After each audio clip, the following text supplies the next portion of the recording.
안녕하세요. 이커머스 플랫폼 노출 전략 펼치기 강의를 맡게 된 김덕주 강사입니다. 저는 13년차 쇼핑몰 판매 겸 그다음에 교육기획과 마케팅 전임 교육을 하고 있습니다. 궁금하시면 유튜브 채널을 통해서 지마켓 옥션 판매자 교육센터나 온라인 스피커라고 검색하시면 확인하실 수 있으십니다. 기업 강의 위주로 하고 있다가 양성소 사장님들을 만나서 이런 시간을 갖게 되었습니다. 셀링과 관련한 이야기들을 많이 전해드릴 수 있도록 노력하도록 하겠습니다. 바로 시작하도록 하겠습니다. 네이버 쇼핑 중심으로 주요 플랫폼 노출 전략 학습이다. 그래서 네이버 쇼핑에 대한 개념을 익히시는 건데 그것뿐만 아니라 내가 쇼핑에 노출을 잘하려면 어떤 행동들을 해야 되느냐, 뭐 요거에 좀 초점이 맞춰져 있다라고 생각을 하시면 되고요. 네이버 쇼핑을 간혹가다 이제 스마트 스토어라고 오해를 하시는 분들이 있는데, 네이버 쇼핑은 가격 비교 사이트고 스마트 스토어는 그냥 플랫폼 중에 하나입니다. 쇼핑몰 중에 하나. 그래서 스마트 스토어든 지마켓이든 옥션이든 뭐 인터파크든 내가 여러 쇼핑몰에 물건을 팔게 되면 얘네들이 긁혀져서 네이버 쇼핑에 자연스럽게 노출이 되는 거고요. 근데 이제 쇼핑이 네이버 거고 스마트 스토어도 네이버 거다 보니까 그게 뭐라 그럴까, 연동이 좀 잘 된다고 봐야 되는 걸까요? 최적화가 잘 돼 있다? 그러다 보니까 스마트 스토어가 노출이 잘 되다 보니까 그냥 네이버 쇼핑을 스마트 스토어 뭐 이렇게 생각하시는 분들이 간혹 계시다라고 하는 거죠. 그래서 약간은 비교적인 설명이 좀 필요하다라고 보는 거고, 그런 사이트들의 특징은 어떤 식으로 전략을 펼쳐야 더 좋은 노출을 가져가고 그로 인해서 쇼핑에 내 상품이 상단으로 노출되느냐, 뭐 이런 내용들을 설명드리는 시간입니다. 먼저 네이버 쇼핑의 랭크순 먼저 이해를 좀 하고 가실 필요가 있으신데, 뭘 검색하든 무엇을 검색하든 네이버의 랭크순이 나와요. 그 상품 리스트에 나오는 거거든요. 거기다 마우스 오버를 딱 하시면 해당 장표가 보여지실 겁니다. 네이버 쇼핑 랭킹순은 적합도 지수, 상품의 인기도, 신뢰도 지수 등을 점수하여 정렬한다. 단 광고 상품은 별도 기준에 따라 상단에 정렬된다. 뭐 이렇게 되어 있고, 그럼 이걸 본 분들이 이제 어떤 이야기를 하게 되냐면, 광고를 해도 상품이 뭐 안 올라가나요? 뭐 이렇게 물어보시는 분들이 계세요.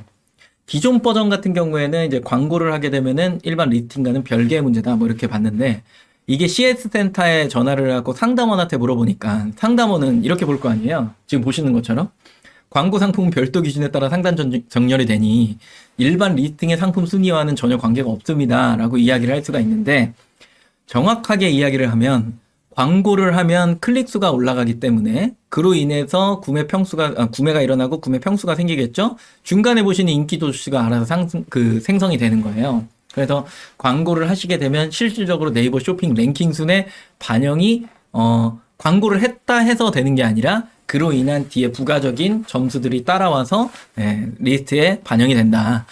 좀 구분점이 있으셔야 됩니다. 나중에 이제 판매하시다가 광고하면 이게 리스팅에 반영이 안 되나요? 라고 누군가한테 물어보면 아마 그렇다라고 할 거거든요. 근데 반영이 됩니다. 실질적으로.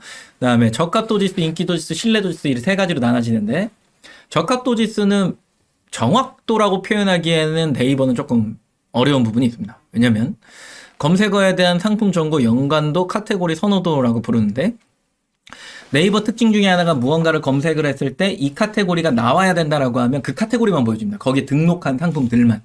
그 얘기인 즉슨 면도기라고 검색하면은 전기 면도기가 위주로 나오지 칼면도기가 면도날 뭐 이런 것들, 그런 것들이 먼저 나오지는 않는다라는 거죠. 그 얘기인 건 왜 그러냐라고 하면 연관도도 보지만 저 뒤에 보이는 카테고리 선호도 기준이 높은 곳이 상대성 기준에 의해서 먼저 나오기 때문인 거예요. 이게 되게 특이한 로직 중에 하나인 거거든요. 그래서 내가 만약에 목도리를 팔고 있는데, 뭐 겨울 목도리를 팔고 있는데 울과 퍼가 굉장히 유행인 상태인 거예요. 그럼 선호도도 맞았고 연관도도 맞는 거죠. 근데 내가 팔고 있는 건 패딩 목도리인 거죠. 패딩으로 이렇게 되어 있는 목도리. 그런 목도리 같은 경우에는 내가 아무리 잘 판다 한들 목도리라고 검색했을 때 내 상품이 나올 확률이 거의 제로에 가깝다. 뭐 이렇게 이야기를 하는 거예요. 그게 적합도 지수예요. 인기도 지수다라고 하는 건 네이버 쇼핑을 통한 클릭수, 실적, 평수, 찜수, 최신성 이렇게 보는데, 찜수랑 최신성은 좀 뒤로 하고요. 그럼 뒤로 하고, 클릭수랑 실적수랑 평수라고 하는 게 점수의 배열이 있습니다. 점수의 배열이. 예를 들어서 어느 날은 네이버가 100, 100, 100 가중치를 이렇게 줄 거야 라고 하면 클릭수랑 실적이랑 평수가 뭐 균등하게 뭐 배분이 잘 돼 있다라고 하면은 뭐 100, 100, 100 이렇게 받을 수도 있겠죠. 근데 어느 날 갑자기 네이버가 아 이거 안 되겠어. 너무 고착화돼 있어 리스트가. 그러면 우리 클릭수를 조금 더 가중치를 더 줘볼까? 그러면 클릭수에다 갑자기 배점을 300점을 준다라고 칠게요. 그러면 300점, 100점, 100점이잖아요. 그럼 이 세 개 중에 마케팅을 잘해서 클릭을 많이 받는 사람이 위로 올라가는 거예요. 이해가 되시나요, 이게? 네. 그리고 그로 인해서 또 시간이 지나다 보면 너무 이제 어뷰즈가 많아지다 보니까 클릭을 인위적으로 만들 때가 있거든요. 그럼 클릭수 빼. 실적을 300점으로 올려. 그러면 전환이 좋은 상품이 위로 올라가는 겁니다. 그죠? 예. 네. 그리고 어느 순간 내가 구매 평수에다가 네이버가 300점을 딱 먹여버린 거예요. 그러면 후기의 누적순이 많은 사람이 상단에 올라가게 됩니다. 무슨 얘기인지 아시겠어요? 내가 되게 잘 팔고 있다라고 한다는들 어느 날 갑자기 네이버가 가중치를 바꾸면 이 노출의 기준이 싹 다 바뀐다. 이렇게 이제 생각을 하시면 된다는 거죠. 그게 인기도 지수예요. 신뢰도 지수는 네이버 쇼핑의 페널티와 상품명 SEO 스코어라고 하는 최적화의 기준을 이야기를 하는 건데 패턴이라고 하는 건 제조사 브랜드 모델명의 기준을 가져갑니다. 그러면 내가 이 앞머리에 네이버가 선호하는 기준에 상품의 키워드를 넣어줬냐 넣지 않았느냐. 굳이 얘가 브랜드를 바라지도 않는데 나는 거기에다가 브랜드를 넣어놓고 판매한다 한들 내 상품이 상단에 노출될 수 있느냐. 뭐 이런 것들을 이야기하는 것들이거든요. 그래서 이 세 가지의 가중치가 잘 맞고 그 시기에 네이버가 이 점수를 가장 선호할 거야 라고 하는 걸 잘 보시게 되면 그게 상품이 이제 위로 하고 쭉 하고 올라가게 되는데 그렇지 않고 그냥 내 나름대로의 상품의 랭킹 순을 생각하고 있다라고 한다면 당연히 팔리겠지 뭐 이런 거죠. 그렇다고 하면 네이버에서 상단의 랭킹이 되기에는 매우 힘든 부분을 가지고 있다라고 하는 겁니다. 자, 네이버 거 봤으면 이제 지마켓 옥션 11번가의 랭크 순을 봐야 되는데 구분되어져 있는 거예요. 네이버랑 지마켓은 완전히 다른 로직을 가지고 있다라고 하는 건데 지마켓 상품 노출 지수는 뭐냐라고 했을 때 지마켓 상품 노출 지수는 판매 실적과 서비스 점수, 프로모션 활동 등을 산정한 점수입니다. 밑에 세부 항목이 쭉 나오는데요. 판매 실적은 3일간의 판매 건수와 판매 금액, 주문 건수와 매출액 3일 동안 이걸 본대요. 근데 정확하게 얘기하면은 어제 12시랑 오늘 12시 사이에 판매된 것들 중에 1시간 단위로 혹은 5분 단위로 쪼갠다라고 한다면 1할 계산이 되는 거예요. 근데 왜 얘가 굳이 3일간이라는 이야기를 넣냐라고 하면 3일 동안 이게 누적치로 계속 간다라는 거죠. 목요일이 되면 월요일 날 판 점수가 사라진다는 얘기입니다. 이 얘기인즉슨 결론은 무슨 얘기예요? 평균적으로 매일매일 똑같은 주문 건수와 판매 금액이 나와줘야 된다라는 이야기가 되는 거죠. 그러면 전장표에서 보셨던 네이버랑 뭐가 다른 거죠? 거기는 3일 동안 목은 특정 기간을 표현한 게 아니라 뭐 인기도 지수의 항목의 배점의 상대성이 나와 있는 거고 얘 같은 경우에는 꾸준하게 판매량이 나와줘야지만 순위권을 유지할 수 있다. 이 구분점을 확실히 잡으셔야 됩니다. 그리고 서비스 점수에 보니까 배송 점수, CS 점수, 후기 점수, 서비스 점수 이렇게 되어 있는데 배송을 얼마나 잘하냐, 빨리 하느냐, CS를 얼마나 빨리 응답하느냐, 후기는 고객들이 매겨주는 점수이긴 하지만 보통 이상의 점수를 계속해서 받고 있느냐, 평점이겠죠. 그죠? 이런 내용들인 거예요. 그게 잘 합산이 되고 1,000만 원 이상의 매출과 300건 이상의 포장을 하게 되면 고객 만족, 우수 판매자다라고 해서 서비스 점수가 만점이 되시는 거고요. 프로모션 활동 점수에 보니까 고객 혜택 제공이라고 하는데 보통 이제 부가 서비스를 이야기하죠. 판매자 할인, 그다음에 복수구매 할인, 마일리지, 후원 이런 것들. 그런 것들을 잘 하는 판매자들에게 점수를 제공하겠다고 하는데 그걸 제공함과 동시에 수수료의 차감에 대한 부담이 굉장히 커지기 때문에 보통 그걸 제공을 안 하죠. 그럼 뒤에 있는 광고 구매 점수는 뭐야? 그럴 때 포커스나 프리미엄이라고 하는 리스팅 광고를 적용했느냐 이런 겁니다. 그리고 마지막에 카테고리 키워드의 특성 및 운영 방침에 따라 달라질 수 있다. 각 조건마다 일정 점수가 부여된다라고 하는 건 전 장표에서 보셨던 이 내용과 같은 거겠죠. 상품 정보의 연관도와 카테고리 선호도 이거를 G마켓에서는 뭐라고 부르냐라고 했을 때 검색 정확도 지수다 이렇게 부르는 겁니다. 완전히 다른 개념이냐라고 했을 때 그렇지 않아요. 뭐가 다른 거죠? 실적과 그 다음에 인기도 이 두 가지의 차이점이 굉장히 강하고 마지막에 봤었던 네이버의 상품명 SEO 그 점수가 완전히 다른 거죠. 그렇죠? 그래서 G마켓 옥션 11번가에 등재하는 상품과 그다음에 네이버에 등재하는 상품은 성격이 완전히 다르다. 요거는 꼭 기억을 하셔야 됩니다. 옥션의 랭크든 보니까 이건 그냥 읽고 넘어갈게요. 왜냐면 지마켓이랑 똑같기 때문인 거예요. 3일간의 입금액과 입금 잔수에 기반하여 부여함. 라고 되어 있고, 저 이제 뭐 고객 평가, 뭐 품질 지수 관련한 거. 지금은 거의 다 만점을 받으시기 때문에 이거는 신경 안 쓰셔도 되고. 부가지수 보니까 무료 배송, 판매자 포인트, 뭐 배송 스코어. 이거 일반적으로, 뭐 넌지시 뭐 알게 되시는 것들 중에 하나인 건데, 무료 배송 상품이 착불 성결제 상품보다 상단으로 올라갑니다. 새로 등록한 상품이 기존에 있었던 상품보다 위로 올라갑니다. 근데 한 개의 물건을 판 상품보다는 다 아래에 나옵니다. 이것만 기억하시면 됩니다. 그리고 먼저 등록한 사람이 먼저 나오고요. 그 다음에 신규로 등록한 사람이 기존 판매자보다 먼저 이렇게 위로 올라가는 일정 점수를 받지만 기간이 지나면 밑으로 떨어져요. 그래서 무조건 선등록 후보정 요거를 꼭 기억하셔야 되는 거고요. 배송 스코어 같은 경우에는 판매하다 보면 다 만점을 받는 부분이기 때문에 뭐 굳이 설명을 드리지는 않겠습니다. 검색 관련 지수는 지마켓의 검색 정확도 지수와 동일한 리스팅의 기준이다라고 생각을 하시면 되겠죠. 11번가 랭킹 순을 보시게 되면 뭐 여러 가지가 이렇게 쭉 나와 있고 뭐 플러스 상품, 누적 판매수 뭐 여러 가지 나와 있는데 각 사이트가 저거를 다 제공을 해요. 리스트에 다 있어요. 근데 지금 설명드리는 건 디폴트 값이거든요. 검색을 했을 때 나오는 랭킹 순의 고정적인 거. 저것들을 잘 바꾸지는 않으니까 정렬 기준을. 그래서 11번가 랭킹 순도 보면 실적과 서비스, 마케팅 활동 등을 종합한 점수다. 실적이 최근 3일에서 7일간의 판매 건수와 금액. 고객 서비스는 평균 배송일 만족도. 어디서 본 것 같죠? 그죠? 마케팅 활동해 보니까 고객 혜택, 뭐 노출 강화 아이템 적용. 똑같잖아요. 크게 다른 점이 없는 겁니다. 그래서 지마켓, 옥션, 11번가, 인터파크 사이트의 노출의 기준은 다 같다. 이렇게 보는 겁니다.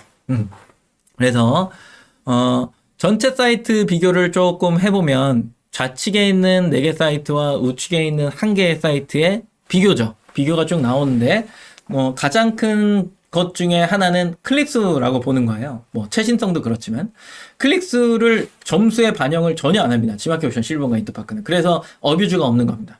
뭐 어느 특정 업체를 사용해서 뭐 IP 주소를 외국에도 두고 스마트폰 막 100대를 둔 다음에 IP를 변환하면서 클릭수를 인위적으로 만드는 게 있거든요. 그런 것들을 안 한다는 거죠. 근데 스마트 스토어는 실질적으로 그런 사설 업체들이 굉장히 존재하는 게 그래서 그렇고요. 그다음에 이제 최신성은 아까 설명을 안 했으니까 이 점수는 뭐냐라고 하면 시즌이 계속해서 반영되고 신상품이 계속 발생하는 카테고리가 있어요. 특히 패션 같은 경우. 이런 경우는 시즌이 변경되면서 신규 상품이 올라와서 위를 장악해야 되는데 특정 뭐 예를 들어 청바지라고 하면 뭐 1월부터 3월까지는 조금 얇은 청바지였지만 10월부터 12월까지는 기모 청바지 뭐 이런 식으로 뭐 바뀔 수도 있는 거잖아요. 그런 식의 어떤 로직이 변경이 될 때 최신성이 반영돼서 새로 등재한 상품이 위로 올라가는 겁니다. 이 얘기는 네이버 안에서 스마트 스토어 운영을 하는 사람이다라고 한다면 시즌별로 상품을 똑같지만 구분을 해 두셔야 된다는 게 필요한 거고 그에 따라서 속성이 다 달라져야 되고 그에 따라서 상품을 종료했다 다시 살렸다 이런 행위들을 하셔야 된다라는 얘기죠. 아니면 신규로 등록하거나 그리고 뒤에 또 설명을 안 드렸던 게 이제 찜수인데 찜수는 요즘에는 크게 상관은 없지만 리스트에 보시면은 찜수가 꼭 있잖아요. 그죠? 네, 그런 것들. 근데 알아서 광고하고 판매량이 좀 올라가면 찜수는 자연스럽게 채워지기 때문에 인위적으로 굳이 만드실 필요까지는 없다라고 하는 거. 그럼 좌측과 우측에 설명 안 드리는 거 없고 완전히 양갈래로 나눠져서 사이트가 운영된다라고 생각하셔야 되고요. 그러면 결과적으로 이렇게 나왔네요. 네이버 쇼핑에 내가 상단에 상품을 등재하고 싶어. 그러면 어느 사이트를 활용할 거냐라고 하면 당연히 스마트 스토어를 활용하셔야 되는 거고 그 외 사이트들은 가격 비교로 묶어주면 되겠다. 뭐 이런 내용들이 나오는 거겠죠. AI, 인공지능이라고 하기엔 조금 애매한 뭐 반 정도 걸쳐 있을 수 있나요? 뭐 그렇게 설명할 수 있을 것 같은데 사이트들의 특징을 좀 설명을 해보면 모바일로 봤을 때 AI 템즈 이렇게 돼 있어서 내 관심 상품이 먼저 이렇게 딱 보여져 버리죠. 찜한 상품이 예전에 내가 쇼핑을 하면서 봤던 상품이 이렇게 위로 올라오는 겁니다. 뭘 검색해도 저렇게 나오냐? 그건 아니고요. 카테고리 정확도에 맞으셔야겠죠. 그쵸? 네, 적합도순에 맞았을 때 내가 찜한 상품이 있다라면 먼저 이렇게 보여주는 형태. 그리고 좌측 아래 보니까 여기에 뭐라고 돼 있어요?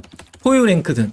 이게 이제 여러 셀러들이랑 이야기를 하다 보면은 되게 재밌는 것들이 생기는 것 중에 하나인데, 교육을 오셔갖고 지금처럼 이런 식으로 이제 수강을 하세요. 그러고 나서 네이버에 이런 식으로 등재를 하시면 됩니다. 등록은 이런 식으로 하세요. 라고 한 다음에 이제 자기가 등록을 해놓고 자기 걸 점검할 거 아니에요.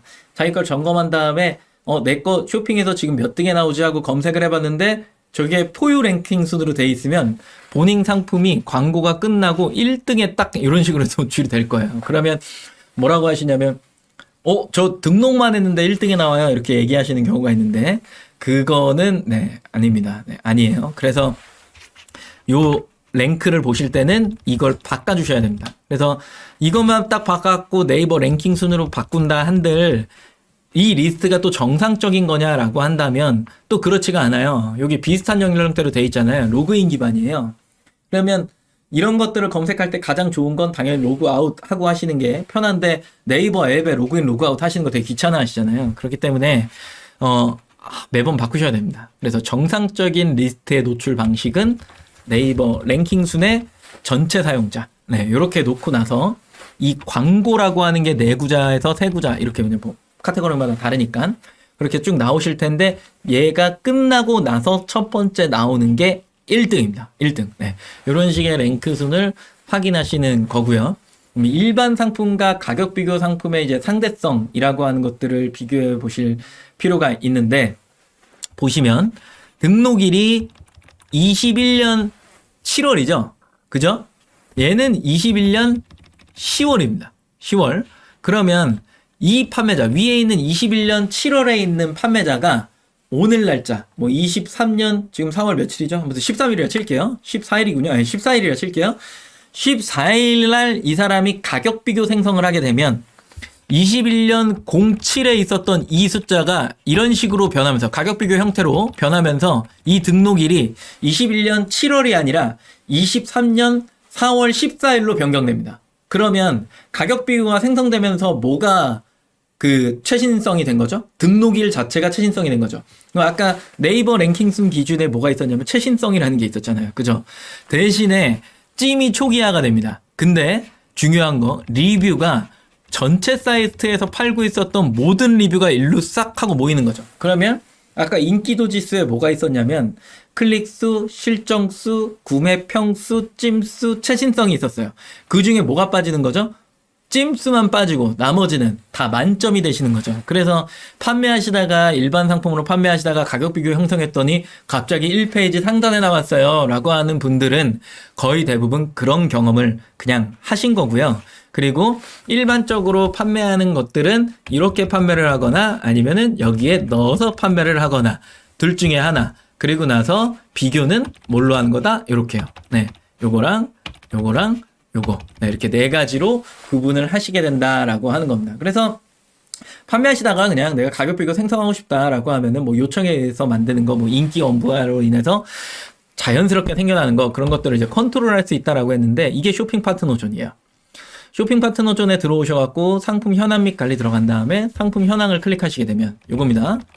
요렇게 클릭하시게 되면 위에 탭만 볼게요. 나머지는 설명 안 할 거고. 요 탭만 보시게 되면 첫 번째부터 네이버 쇼핑 카테고리 하나 나왔죠. 어디에 등재되어 있다. 이런 것들. 카테고리 미매칭 될 일은 없습니다. 거의 없어요. 그럴 일이 없죠. 그리고 쇼핑 파트너 존에 쇼핑이 노출되는 상품 보여주는 건데 미매칭된 상품을 보여주는 것도 웃기잖아요. 그런 경우는 스마트 스토어 판매를 하면서 쇼핑에 노출을 안 하고 그냥 샵 안에만 상품을 둔 경우, 그런 경우에만 미매칭으로 뜰 건데 거의 그럴 경우는 없죠. 그리고 카테고리 매칭이라고 하는 거는 스마트 스토어 단독 상품, 카테고리에 매칭된 거예요. 적합도에 맞았다. 아까 이야기한 적합도에 맞았다.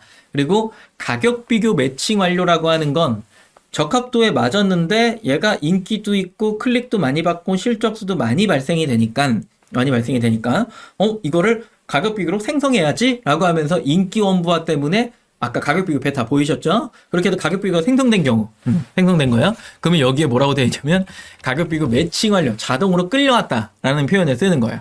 근데 이거를 인기 원부화가 아니라 내가 브랜드 패키지를 등록한 사람이다라고 한다면 내 요청에 의해서 이 상품을 끌어온 거잖아요. 그거 역시도 가격 비교 매칭 완료입니다. 자, 마지막 설명을 할 건데 가격 비교 제외 상품은 뭐냐라고 했을 때 뭔가 어뷰지를 일으켰거나 그리고 내 상품에 추가금을 막 설정을 해서 옵션을 설정했거나 혹은 썸네일, 상품 이미지에 표현된 것과 상품명에 표현한 것과 실제로 표면에 적혀져 있는 판매가가 아닌 게 그쪽에 이제 표현이 된 거예요. 예를 들어서 그러니까 정확한 상품명에 정확한 썸네일에 정확한 0원짜리 옵션 이래야 되는데 그게 아니라 이게 뒤틀어진 판매자들이 있거든요. 그럴 경우에는 가격 비교에서 제외가 됩니다. 무조건 제외해요. 그리고 또 하나의 사례는 내가 가격 비교에 묻고 싶지가 않은 거예요. 그러니까 여기에 포함되어 있는 게 너무 싫은 거죠. 너무 싫어서 그 쇼핑 파트너에다가 채팅을 이제 남기는 거예요. 문의하기에. 저는 내 상품을 가격 비교에 끼워 넣지 않겠습니다. 이거 매칭 시켜주지 마세요. 라고 하면 이 3이라고 하는 숫자를 딱 클릭하고 들어가시잖아요. 이걸 클릭했을 때와 이걸 클릭했을 때 혹은 이걸 클릭했을 때와 얘를 클릭했을 때 맨 우측으로 바를 밀어보시면 뭐라고 되어 있을 거냐면 네이버 쇼핑 상품 이렇게 되어 있고 가로치고 쇼핑몰로 되어 있는 게 가격 비교 매칭 완료와 카테고리 매칭 완료에 있는 상품들입니다. 쇼핑몰이라고 되어 있을 거예요. 근데 가격 비교 제외 상품으로 빠져 있는 상품의 그 우측으로 쭉 가보면 거기 가로에 뭐라고 되어 있을 거냐면은 관리자 이렇게 되어 있을 거예요. 그 관리자라는 얘기는 무슨 얘기예요? 매칭을 제외를 관리자가 시켰다는 얘기죠. 강제적으로. 그렇다는 얘기는 거꾸로 또 얘기해보면 인기 원부화가 적용된 카테고리 안에서 그렇게 관리자가 제외를 해놓은 상품은 가격 비교 생성이 불가능하다라고 보는 거고, 그리고 내가 브랜드 패키지를 등록한 상표권자다라고 하면 내가 상품을 딱딱딱딱 클릭해서 가격 비교 제외 상품이더라도 가격 비교 매칭 완료로 여기 있는 숫자를 여기로 끌고 올 수도 있다라는 이야기가 되겠죠. 그래서 상표권자는 반드시 등록을 해두시는 게 좋다. 브랜드 패키지는 그런 식으로 이용을 하는 거다라는 거죠. 왜냐면 뭐 검색 결과에 가격 비교만 있을 수도 있고 스마트 스토어 상품만 있을 수도 있거든요. 어느 게 상단 노출되는 거냐에 따라서 이런 것들을 조율을 하시는 거니까 그때 가셔서 만들어 보시면 좋을 것 같다라고 하는 겁니다. 가격 비교 생성은 그럼 필수인가요? 라고 물어보실 수 있죠. 되게 민감한 사항 중에 하나인 거고, 검색 결과 상단에 위치한 상품들의 숫자가 지금 방금 설명드렸던 것처럼 내가 뭔가를 검색을 했는데 리스트가 한 50개 나올 거야. 40개인가 나오나 50개 나오나 그럴 거야. 40개로 기억을 하는데 이 40개 상품들 중에 1페이지잖아요. 1페이지의 비중 중에 가격 비교가 많은 거야? 스마트 스토어 상품이 많은 거야? 이거 숫자를 세알아 볼 필요가 있는데 5대5, 뭐 6대4면 그냥 둘 다 해도 되는 거고요. 압도적으로 8대2, 9대1로 어느 쪽으로 편중된다라고 하면 당연히 그쪽으로 가셔야 되는 게 맞잖아요. 근데 예를 들어 가격 비교가 많은 경우 9대1로 8대2로 가격 비교가 많은 경우 브랜드 위주의 판매가 생겨납니다. 거의 대부분 그렇습니다. 그래서 가격 비교가 아닌 일반 스마트 스토어 단일 코드로는 상단으로 노출을 하는 게 굉장히 어려운 구조라고 보시면 돼요. 그냥 그렇게 리스트가 나오면 이거는 정해져 있는 룰 같은 거예요. 이런 경우 필수로 가격 비교를 생성해야만 상위 노출이 가능하고 그로 인한 판매가 일어난다고 보시면 좋을 거예요. 상위 노출이 돼야지만 결국에 1페이지에 노출이 되는 거잖아요. 그러기 위해서 내가 가격 비교를 필수로 생성해야 되는 검색 결과를 갖고 있다라고 한다면 내가 상품을 미리 준비하기 이전에 상표권도 등록을 해두셔야 되는 거고, 뭐 10개월이 걸리긴 하지만 그렇지 않다라고 한다면 타 몰에서 뭔가 플레이를 해야 되기 때문에 굉장히 힘들어집니다. 그래서 내가 상품을 런칭을 시킬 때 가격 비교 위주로 되어 있다. 근데 상표권을 등록하는데 한 10개월 걸릴 것 같아. 그럼 어떻게 하셔야 돼요? 패스. 일단은 뒤로 해두셔야죠. 상표권 먼저 내셔야죠. 이런 식으로 이제 좀 생각을 해보시는 게 필요하다. 그런 걸 좀 기억하셔야 되는 필수가 아니라 선택적인 거고 내가 팔려고 하는 상품의 검색 결과의 리스트의 비중이 그렇다라고 한다면 내가 억지로 이 룰을 바꿀 수도 없기 때문에 네이버 룰에 맞춰야 돼서 그런 선택적으로 피해 가시거나 아니면 준비가 돼 있으시면 공격적으로 시작을 해보시는 것도 좋겠다. 이제 간혹 가다가 이제 물어보시는 분들이 계신데 스마트 스토어 상품이 아닌 타마켓, 뭐 G마켓, 옥션, 뭐 이런 상품들 11원가 상품으로 네이버 쇼핑 상단에 노출이 가능할까요? 라고 물어보시는 분들이 계세요. 이게 왜 그러냐면 단품 정책으로 바뀌면서 생겨난 사실 질문이거든요. 단품 정책이란 G마켓, 옥션, 11원가 쇼핑해보셔서 아시겠지만 왜 추가금 붙는 옵션들을 많이 좀 쓰는 판매자들이 아직도 많잖아요. 그런 경우에 네이버 쇼핑에서 상단에 노출되기는 사실상 어렵습니다. 굉장히 어렵고요. 그래서 그거를 단품 2.0 뭐 혹은 뭐 단품 상품 정책 이런 걸로 해갖고 그 사이트들이 뭐 네이버 쇼핑의 기준을 맞춰서 뭔가 기능을 개선했다 뭐 이런 얘기들이 좀 있었거든요. 근데 실질적으로 상품명 패턴 다 맞춰보고 뭐 하고 해도 상단에 위치하기는 힘듭니다. 왜냐하면 가장 결정적인 이유는 당연히 그거예요. 상품 주요 속성이라고 하는 게 있는데, 가격 비교도 그렇고 스마트 스토어도 그렇고 왜 상품명 밑에 보면은 스펙이라고 하는 게 막 이렇게 적혀 있잖아요. 그게 상품 주요 속성이라고 하는 건데 그 속성들은 각 마켓에 없습니다. 없어요. 그래서 그거를 전부 다 상품명에다 표현하는 거야. 그러면 상품명 패턴도 안 맞고 그리고 속성도 안 맞기 때문에 타 마켓에 있는 상품 뭐만 남아 있는 거냐면 그냥 패턴만 맞춘 상품명만 있는 거야. 그러면 오늘 들어보신 내용 중에 부합하는 게 결국에 상품명 SEO 스코어 이 정도의 수준인 건데 그거 가지고서 상단에 노출될 수 있냐라고 할 때 그거는 되게 힘든 부분인 거거든요. 간혹 노출되는 경우가 있어요. 그런 경우는 어떤 경우냐? 정말 인기가 없는 경우. 그래서 뭐 스마트 스토어 상품의 등재 수도 적고 뭐 각 마켓도 별로 없는데 그냥 어떻게 하다 보니까 그냥 각 마켓에 등록한 상품들이 있는 거죠. 네, 그런 경우에는 이제 타 마켓의 상품이 네이버 쇼핑에서 상단에 노출되는 경우가 있고 롱테일 키워드요. 롱테일 키워드. SEO 스코어를 맞추다 보니까 스마트 스토어 상품명은 생각보다 짧아요. 짧은데 각 마켓의 상품명은 되게 길다라 그랬잖아요. 그럼 롱테일로 검색이 길어지면 길어질수록 스마트 스토어 상품이 안 나와버리는 경우가 생기고 각 마켓 상품만 나오는 경우가 또 생깁니다. 그럴 경우. 근데 흔치 않죠. 정말 흔치 않아요. 그리고 대부분의 그 외를 제외하면 대부분의 검색 결과에는 스마트 스토어 상품 또는 가격 비교 상품이 무조건 상품이 상단에 위치합니다. 근데 여기에서 마지막 판매 상대성에 따라 이제 달라지는 경우가 생긴다라고 하는 건 이건 무슨 얘기냐면